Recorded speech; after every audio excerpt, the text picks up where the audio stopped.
আমি 4 তারিখে বলেছিলাম সরকার যদি আমার ভাই হুমায়ুন কবিরকে বহিষ্কার করে থাকে এটা হুমায়ুন কবিরের মঙ্গল হলো।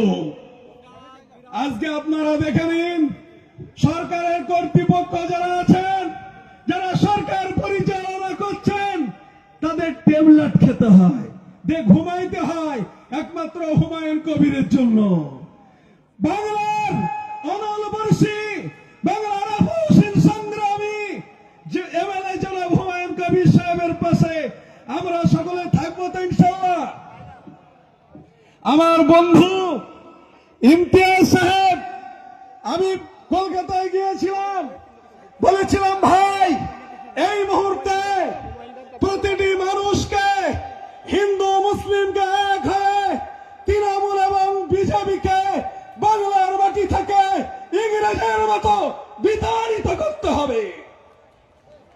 ভাই ইংরেজকে উলামায়ে কিরামরা তাড়িয়েছিলেন, এই পশ্চিমবঙ্গের সরকারকেও সমগ্র জাতি ধর্ম বর্ণ নির্বিশেষে প্রতিটি মানুষের কাছে জনতা উন্নয়ন পার্টির তরফ থেকে আবেদন করব আগামী 26শে বিধানসভায় তৃণমূল এবং বিজেপিকে আমরা সকলে বহিষ্কার করব তো, জোরে বলি বহিষ্কার করব তো।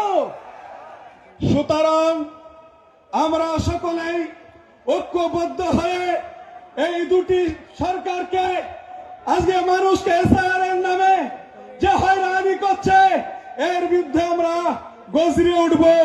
আমার শ্রদ্ধেয় ভাই এমএলএ হুমায়ুন কবির সাহেব বলেছেন 14 তারিখে যদি কোনো মানুষের নাম বাদ যায় আমরা রাজপথ দখল করব। তোমরা সাথ দেও তো হুমায়ুন ভাই ইনশাআল্লাহ। আর কিছু আমি বলতে চাইছি না, আমরা যারা এসেছি একে অপরের পরিপূরক হিসাবে চলব এবং হুমায়ুন কবির সাহেবের নেতৃত্বে আমি প্রতিটি দলের এখানে যারা গণ্যমান্য এসেছেন বলবো আপনারা জোট হয়ে এই দুটো সরকারকে বাংলার মাটি থেকে উৎখাতের ডাক যেভাবে আজকে দিয়েছেন আগামী দিনে ঐক্যবদ্ধ হয়ে দিতে থাকুন, আপনাদের পাশে জনগণ আছে। এই বলে আমি আমার সংক্ষিপ্ত বক্তব্য শেষ করছি।